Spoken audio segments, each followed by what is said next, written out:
ജയറാമിന്റെ മകൾ മാളവികയുടെ വിവാഹത്തിന് ആഘോഷമോ ആർഭാടമോ ഒട്ടും കുറവായിരുന്നില്ല. കഴിഞ്ഞല്ലോ എന്ന് കരുതിയാലും മാളവികയുടെ വിവാഹാഘോഷങ്ങൾ ഇനിയും അവസാനിച്ചിട്ടില്ല എന്നു വേണം മനസ്സിലാക്കാൻ. വേദികളിൽ നിന്നും വേദികളിലേക്ക് പാറി നടന്ന് വധുവും വരനും ക്ഷീണിച്ചെങ്കിൽ ഇനി അവർക്ക് വീട്ടിൽ വിശ്രമിക്കാം. ആ ദൃശ്യങ്ങളുമായി ജയറാം എത്തുന്നു. മാളവിക വളർന്നു വന്ന വീട്ടിലേക്ക് സുമംഗലിയായി ഭർത്താവിന്റെ കൈ പിടിച്ച് കയറുന്ന ദൃശ്യം ജയറാം ഇൻസ്റ്റഗ്രാം വീഡിയോ രൂപത്തിൽ പോസ്റ്റ് ചെയ്തു. ജയറാമിന്റെ ആരാധകരും ഈ വീഡിയോ അതാതു പേജുകളിൽ ഷെയർ ചെയ്തിരിക്കുന്നു. വീട്ടിലേക്ക് കാലെടുത്തു വച്ച മകളെ പാർവതി സിന്ദൂരം ചാർത്തി അകത്തേക്ക് സ്വീകരിച്ചു.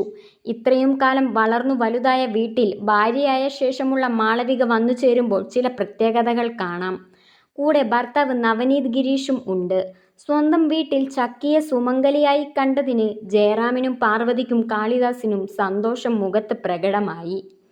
താരപുത്രിമാരായ ഭാഗ്യ സുരേഷും മാളവിക ജയറാമും വിവാഹിതരായത് ഗുരുവായൂർ ക്ഷേത്രത്തിന് മുന്നിലാണ്.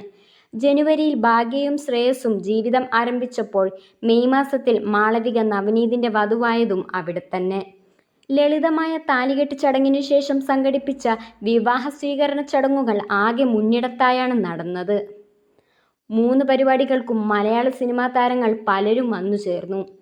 സൂപ്പർ താരങ്ങളായ മമ്മൂട്ടി, മോഹൻലാൽ, സുരേഷ് ഗോപി, ദിലീപ് എന്നിവർ പങ്കെടുത്ത അതിഥികളിൽ ഉൾപ്പെടുന്നു. മലയാളിയെങ്കിലും ചെന്നൈയിൽ പഠിച്ചു വളർന്ന മാളവിക ജയറാം പാലക്കാടിന്റെ മരുമകളായി കഴിഞ്ഞു. എന്നാൽ പാലക്കാട് നെന്മാറയിൽ ജനിച്ചുവെങ്കിലും ഭർത്താവ് നവനീതും പഠിച്ചതോ വളർന്നതോ ആ നാട്ടിലല്ല. UK കേന്ദ്രമായി പ്രവർത്തിക്കുന്ന ചാർട്ടേഡ് അക്കൗണ്ടന്റാണ് നവനീത് ഗിരീഷ്. പിതാവ് ഗിരീഷ് മേനോൻ ഐക്യരാഷ്ട്രസഭ മുൻ ഉദ്യോഗസ്ഥനാണ്. മാളവികയുടെ വിവാഹത്തോടെ തീരുന്നില്ല ജയറാം കുടുംബത്തിന്റെ ആഘോഷം. ഇതൊരു തുടക്കം മാത്രം. മകൻ കാളിദാസിന്റെ വിവാഹം ഈ വർഷം പ്രതീക്ഷിക്കാം. മോഡലായ താരിണി കലിംഗരായർ ആണ് കാളിദാസിന്റെ വധു.